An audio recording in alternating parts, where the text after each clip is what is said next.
আসতে চলেছে শুভ ঐশীর নূর সিনেমাটি। আরিফিন শুভ এমনটাই শোনালেন তুফান প্রিমিয়াম শোতে।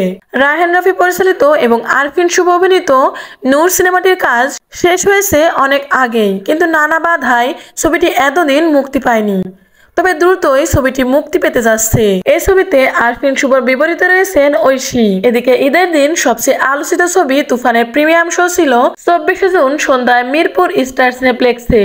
সেখানে নূর লেখা টি শার্ট পরে হাজির হন শুভ, আর এসে যেন আলোচনা কেন্দ্রবিন্দুতে পরিণত হয় এ নায়ক। কারণ এদিন তিনি অনুষ্ঠান স্থলে ঢুকেই সবার সামনে শাকিব খানের পা ছুঁয়ে সালাম করেন। শুভর এমন বিনয় আচরণ নজর কেড়েছিল সবারই। শুভকে পায়ে পড়তে দেখে মুহূর্তেই পা থেকে টেনে তুলে বুকে জড়িয়ে ধরেন শাকিব। চারপাশে তখন ক্যামেরার অভাব ছিল না। তুফান শো শেষে আরিফিন শুভ জানিয়েছেন এই প্রথম শাকিব ও তিনি একসঙ্গে সিনেমা দেখছেন। এরপর তুমুল প্রশংসা করেন এই সিনেমাটির এবং শাকিব খানের। লম্বা সময় মুক্তির মিছিলে আটকে থাকা নূর সিনেমার টি শার্ট গায়ে দেখে শুভর কাছে এই রহস্য জানতে চাওয়া হয়। তখন নায়ক জানিয়েছেন দ্রুতই মুক্তি পাচ্ছে নূর। এ সময় শুভর পাশে উপস্থিত ছিলেন সিনেমাটির নায়িকা ঐশীও। নূর সিনেমাটিও নির্মাণ করেছেন পরিচালক রায়হান রাফি। তো শাকিব খানের তুফানের পরে পাকাপাকি ভাবে বলাই যায় দুর্দান্ত এবং অসাধারণ ট্যালেন্টেড পরিচালক রায়হান রাফি। তিনিও নূর সিনেমায় শুভ এবং ঐশীকে অসাধারণ ভাবে উপস্থিত করবেন।